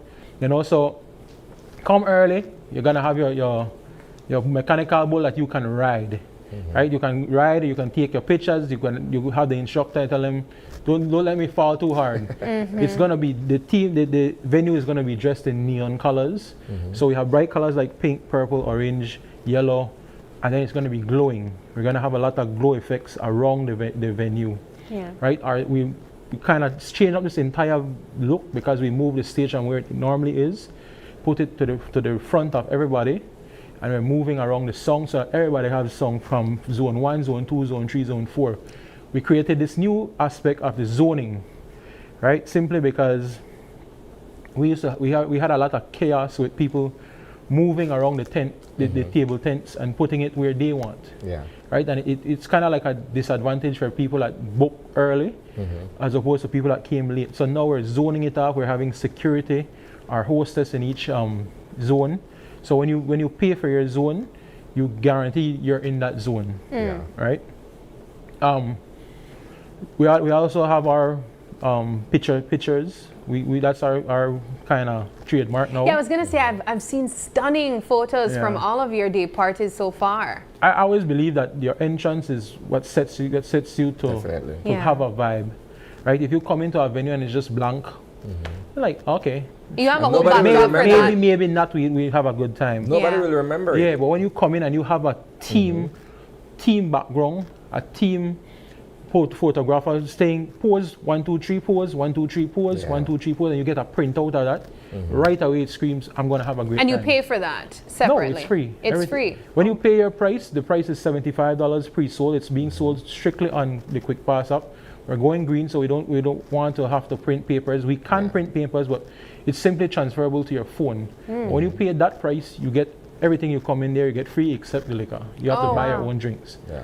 Right, but everything else is free. The props are free, the pictures are free, your mementos are free, and the experience is free. I mean, I say, having these two DJs is something that Belize won't see very often. All right, so let's hear from them then. Yes. Jump in, Just Jay. What are you looking forward to coming to Belize to perform for the first time? All right, we have some audio issues there. Can you go again, Just Jay? Hey, can you hear me? Yes, we can hear you. Yeah, man. I mean, I have not been to Belize, I believe, in nearly 10 years. I'm a guy that I really like nature. I remember I went there and I went to one of the, I don't know if it's a temple. It was, I remember climbing, somebody brought me there. I just like the nature. I like the country here in the island. And, you know, I really am looking forward to coming back. One of the things I had loved about Belize is the diverse nature of the music that you can play, man. And, you know, it's something that not very often I get to do. You know, a lot of the times I go places and I'm either boxed into either soca or Caribbean, or, you know, one of the things I'm looking forward to this Bacchanal Sunday is really experimenting with sound and, you know, bringing that Just Jay vibe along with my original music to Belize. Like I said, first time in about 10 years. And from what I remember, it's a beautiful, beautiful country, man. Yeah, you said you also have some original music as well. Are you an artist as well? So yeah, I'm an artist, producer, similar with Steven, you know, in the soca and Caribbean music arena. over the past 3 to 5 years, you know, I've been able to amass over 30 million plays worldwide. And, you know, I'm happy to, you know, for the first time, bring my original music to Belize. Yeah. All right. Well, we also have with us DJ Steven, and he's from St. Lucia. This is not his first time, though, coming to Belize as well. This is Steve. It's going to be. This is his first time. Yeah. DJ Steven, talk to us about your style and what we can expect from you. Well, couple things I want to just correct first. I'm from Trinidad and Tobago, but I live in St. Lucia. Okay. Yeah. This isn't my first time in Belize, but it'll be my first time playing, DJing. What you can expect from me, my style, as Johnny said, is very interactive. You know, I'm very familiar with Belize people, you know, being that I lived in LA, you know, that was kind of like the main core audience that I played for 5 years straight. So I'm very familiar with, you know, some of the music, Garifuna style and all of these different things. So, you know, the Punta Rock, you know, I'm definitely familiar with some of that stuff.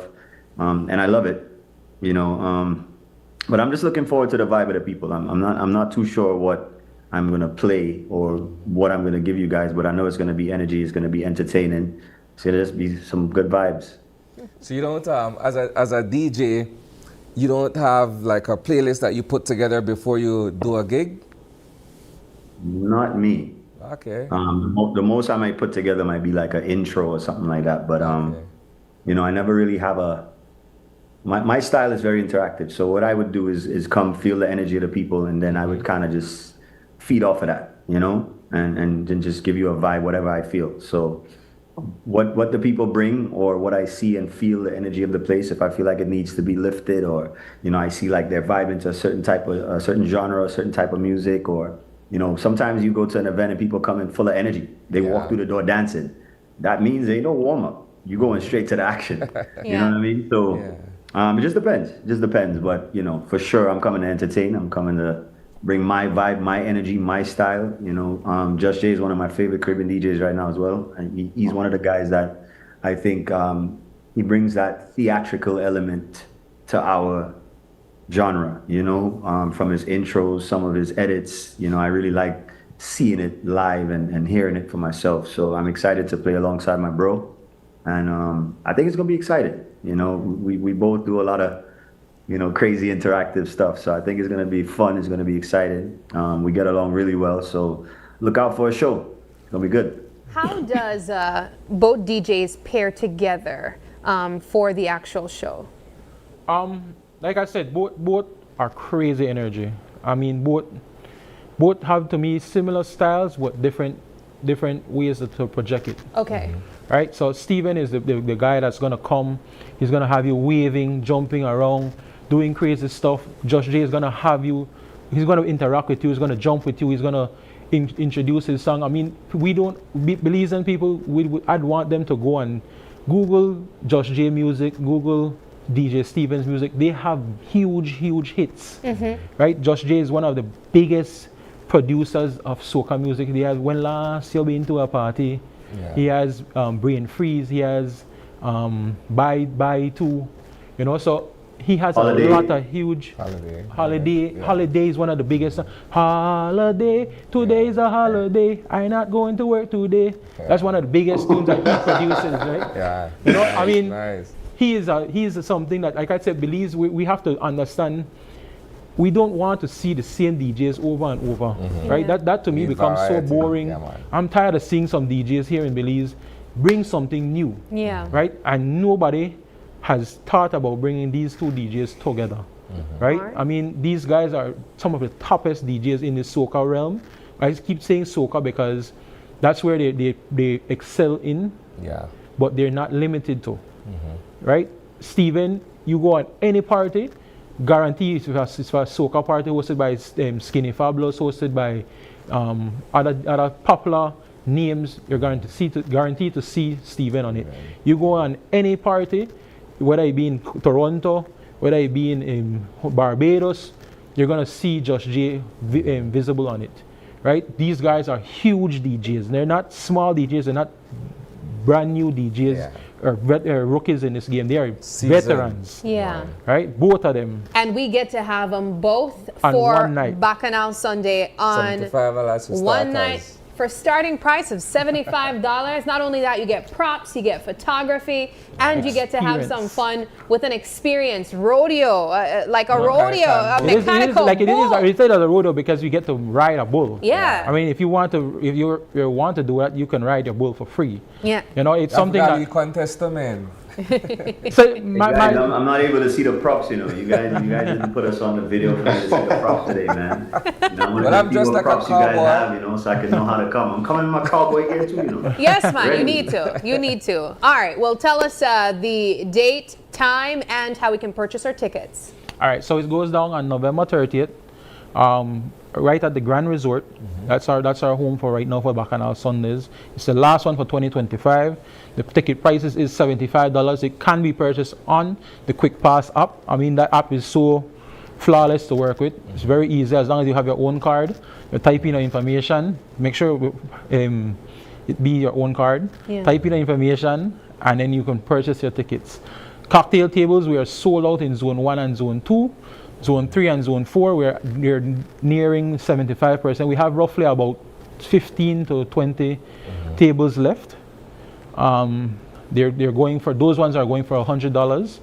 Again, like I say, we're guaranteeing your spot in your zone.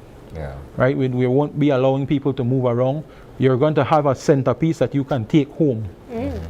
Every time I host a event, I have to struggle to, please don't take my centerpiece. This one, I'm saying, okay, you know what? Let's do it. Yo, you can take this home. This one is for you.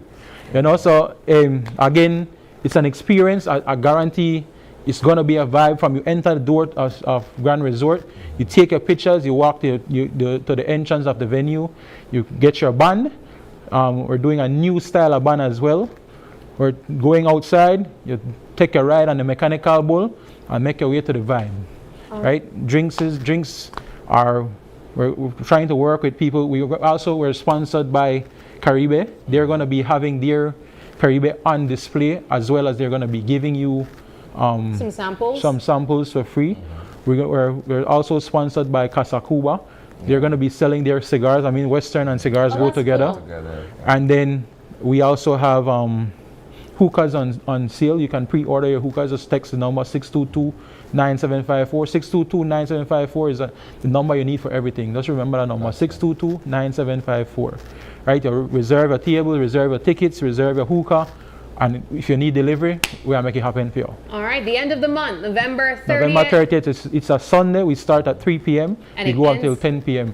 The after party is at Thursday. Beautiful. Johnny, DJ Stevens, Just Jay, thank you so much for joining us. Always a pleasure having you here, John. And of course, we like what you do. You know, it's fun stuff, and it allows us to get some rest in time for Monday.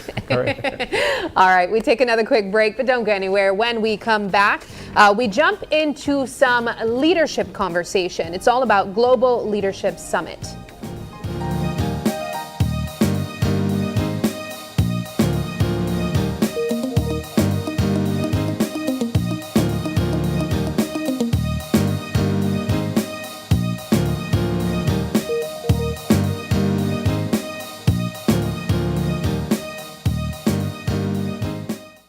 All the postpaid perks without the commitment? Now you can with Smart Supercharged prepaid plans. All the talk, text, and data you need. No contracts, no hassle. Pay upfront for your package and enjoy total freedom. No commitments. Just simple, flexible plans that fit your life. Pick your power, Core, Edge, or Prime. Prepaid plans ready when you ready. Commit to no commitments and get yours today. Dial 7526 or star 100 pound key, use the Smart app, or visit a Gimme Dollar agent to purchase today. Smart, bringing people together.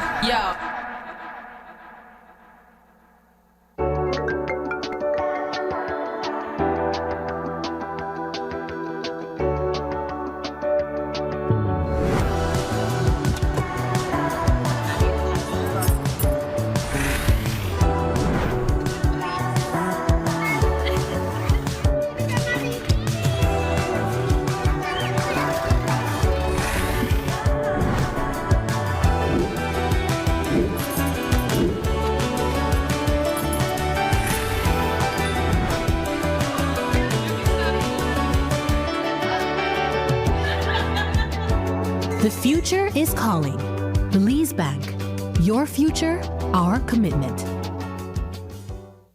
6 things you should know about dengue. Dengue is a viral disease that, if left untreated, can be fatal in a matter of hours. Dengue virus is transmitted by the Aedes aegypti mosquito. This is the same vector that transmits Zika and chikungunya. If you experience fever, headache, muscle pain, rash, nausea, or vomiting, do not self-medicate. Visit your nearest health service immediately. Dengue can be confused with other diseases, so diagnosis must be made in a health center or hospital. To prevent dengue, you should protect yourself from mosquito bites. And to prevent bites, eliminate mosquito breeding sites. Visit our website for more information.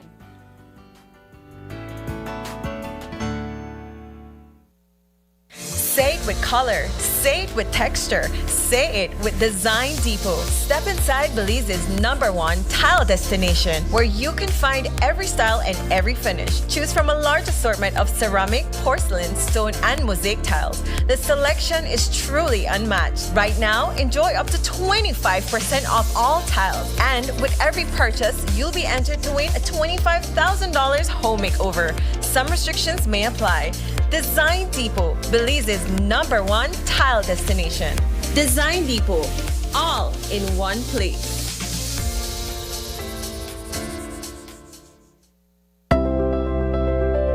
Our children have a voice, and this Friday, they're taking the floor. Join us on Open Your Eyes for a special live broadcast of the Children's Parliament, where the leaders of tomorrow speak out on the issues that matter today. Hear their ideas, their dreams, and their bold solutions for a better Belize. Tune in this Friday, November 14th, live from the George Price Center in Belmopan at 6:30 a.m. only on Open Your Eyes, because every child deserves to be heard.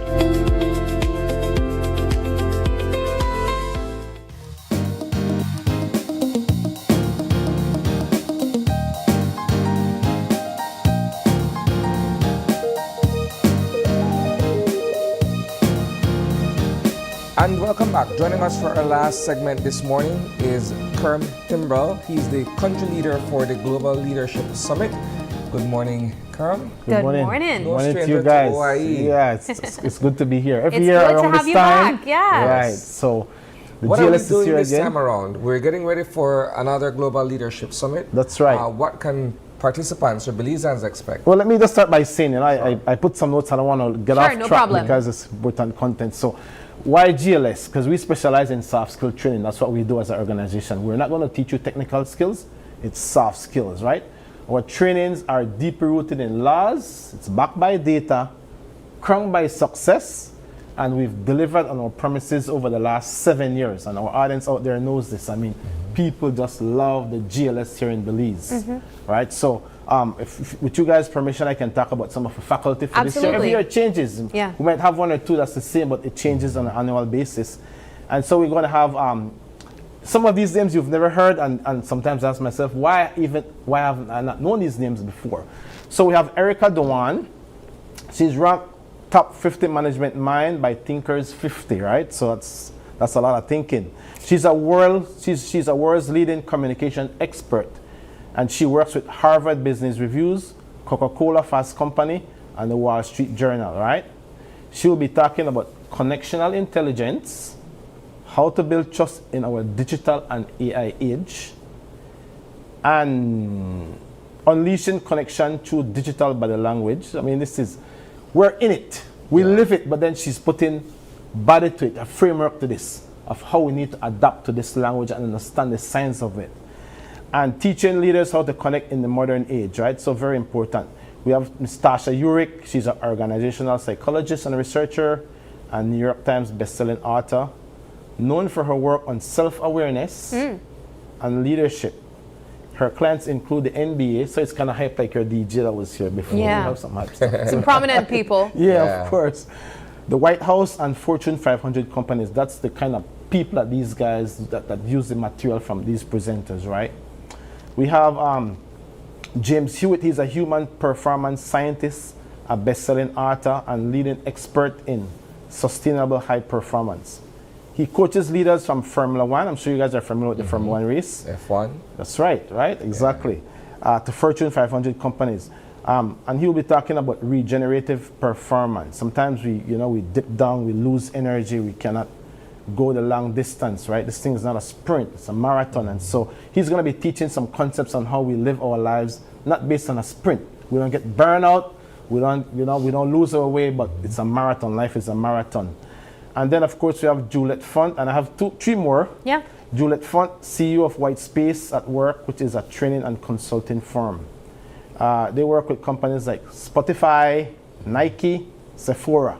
She also trains senior military leaders and Air Force commanders. She will be talking about leadership gluttony and how to embrace strategic choice. Leadership gluttony. Of course, yeah. Sometimes the plate is too full. Yeah. We got to empty, we got to know what to take off the plate, right? Eliminating waste with boldness and clarity. We have John Acuff. He's one of my favorite too. He's a New York Times bestselling author, well sought after speaker and consultant. And he's going to be talking about how to become procrastination proof. A lot of people are sitting on their dreams. Organizations are not moving forward because we have this vision of something we want to do, but we're locked up in fear mode. We don't want to take risks. And so he's going to teach us how do you become procrastination proof. And I've seen right here in Belize where this have transformed lives of people that have used our content, where they decide, I have to make the big decision, I got to take the shift. And I've seen people actually went from living normal lives to successful lives. So it's very, very, very relevant content. And then we have Stephanie Chong. She's a business executive, author, and speaker. She turns around struggling sales teams into $1 billion in revenue teams. Not once, multiple times. It's her specialty, it's her grace. And so she works in the private airline industry. So if you need to hire a private jet, you know what I mean? Not this yet. Is the latest We're working on it. And then, of course, we have John Maxwell. I'm sure you guys are familiar with John. He's going to be talking about leaving a legacy that matters. But what's going to be special this year is the fact that we're going to have leaders from John Maxwell team here with us in country. Oh, that's amazing. Yeah, so I mean, and I know Belizeans are aware of his content, and I know they're going to be excited. So, Kerm, about before we lose sight, tell us when and where. Okay. Those particulars. It's going to be at the Bliss, so we always have it January 8th and 9th. It's a 2-day event. Normally starts 8 to like 4:30 for each day. Yeah. So. All right, so it was just a few months ago. Well, not a few months ago. Earlier in this like year, right? Yeah, it Feels really like does. Yeah. Earlier in this year, that we know that GLS was also hosted as well. Talk to us about who is invited to an event like this. Is it persons who are looking for that type of food to boost their energy, to achieve their goals? Is it for people who want best strategies to implement in their lives to get to where they want to go? You sound like you need to be on our GLS team. Talk to me after this. If the price is right? Well, it's for people from all different professional capacities. It's for everyone, actually. We teach that leadership is influence. Everyone has influence, and everyone wins when a leader gets better. So what we do is we're going to help you to realize you're a leader, and then we help you to grow your leadership capacities in whatever area you serve. So one of the things that we specialize in is the fact that we look at individuals and or organizations, and we say, in order for you to have the next level of living, it requires a different level of thinking. And so we give you the right thought processes. They're built-in laws, built-in research, built-in data, test and proven, and they are given to us by people who are the most highly accomplished in the world. I've read some of the bios of some of our presenters. It's really the world's greatest minds, and so that's why I'm excited about representing this organization. And I think that every year the people who come, their hearts resonate with our content. They love it. I see people just writing notes like crazy. I'm applauding because I'm proud of our people in Belize to see their hunger level, their passion to be able to find content that will shift their lives, move their organizations forward, and be able to give them the keys that they've been looking for, right? So I know this year, I know we don't have much time on the show, but this year our our main points will be centered around the wellness and the well-being of the professional. Right now, the workplace has so much chaos, confusion. We're going to be citing information from the World Uncertainty Index, and it shows you the spikes. There's crazy spikes in the level of uncertainty that people are feeling because of the amount of chaos around. And so home can be like that, work can be like that. And the issue is we have people on our team coming up to work. We expect them to put forth their best efforts, but they're not in the best condition. Yeah. And so we're going to be dealing a lot this year with the condition of the professional person, because we have to make you right first. Yeah. And so we specialize in making sure you're healed. We heal you. We help you to identify the trouble areas, and then we inspire you. We show you greatness, because we all want to be great. Come on, let's be real this morning. All of us want to tap into some level of greatness, and we're born and designed for that. So why not? And then after we inspire you, we empower you, which means we give you the tools to shift your life from that very moment. And I think that's why people in Belize over the 7 years have loved. They fell in love with our summit, and it really is one of the best summits around the world. And so people out there know, right? They know this, and so we're really going to focus a lot this year on making sure. Let me tell you quickly one of our topics, right? How to make your life and your organization shatterproof. Now that sounds very violent, and it is violent. It is in that same context we're going to address it. Shatter means shatter. If I take a glass and I throw it on the floor, it shatters. How do we make your life shatterproof? And I'm awed at just the practicality of the content that's going to be shared to, that you would apply to say, oh wow, you know, if somebody in my family end up with cancer and my finances are taking a licking, work is toxic, my marriage is in chaos, right? What do I do? How do I keep my true north? How do I keep myself intact to be able to be the person who can thrive in whatever capacity I'm called to live and lead? And so those are some of the things we're going to be touching on this year. Let me ask you a quick personal question, Sure. Kerm. What's the sense of fulfillment that you get from being a part of this movement and helping to organize GLS here in Belize? You know, it's seen people's lives change. I hear all the stories all the time. People come to the summit, some of them, they would invite us to come into their organizations. And one of the most powerful things that you can do, you know, Strive Masawia says this, right? He's one of our faculty. He said, do you want to be a success in life? Identify a human need and fix it. And I think that's what the summit does. It fixes complex problems in people's lives and help them to find themselves, you know. Right here in this country, you know how much talent right here in this room, right? In the GLS, what we do is we help people to unlock that. And I'm telling you, I give my life for that. I really do, because it's putting a smile on people's faces and say, man, you know, I found myself again, or I found what was the things that were troubling me in my life or in my organization. And so yeah, it's so fulfilling to see people's life change in positive ways. And that's what the summit does for people in our country. What are the price of the tickets? It's right now there's an early bird for I'm speaking fast, sorry. There's an early bird price for a group, which is $215, and then that's 10 persons and above. And then we have $225 for individuals, and that's actually up to December 15th.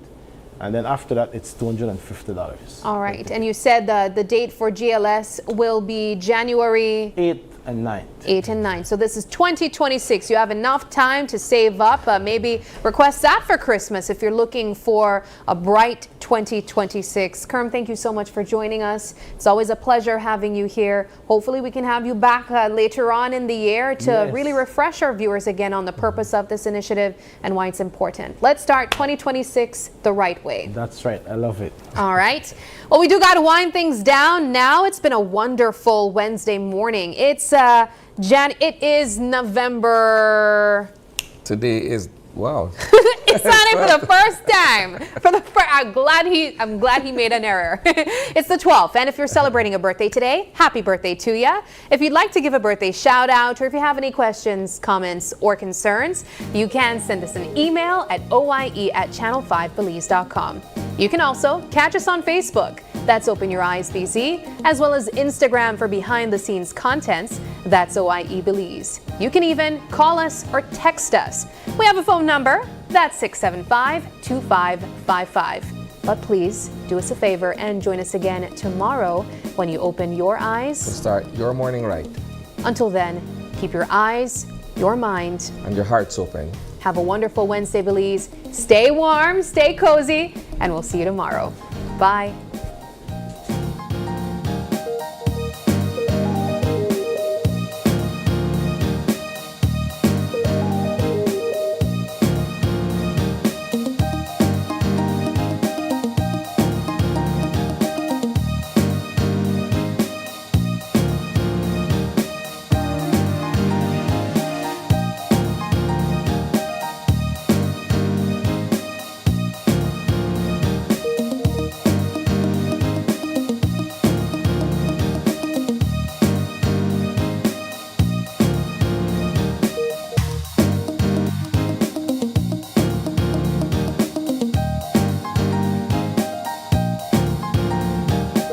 Open Your Eyes was brought to you by the Belize Bank, our country, your bank, and SMART, bringing people together.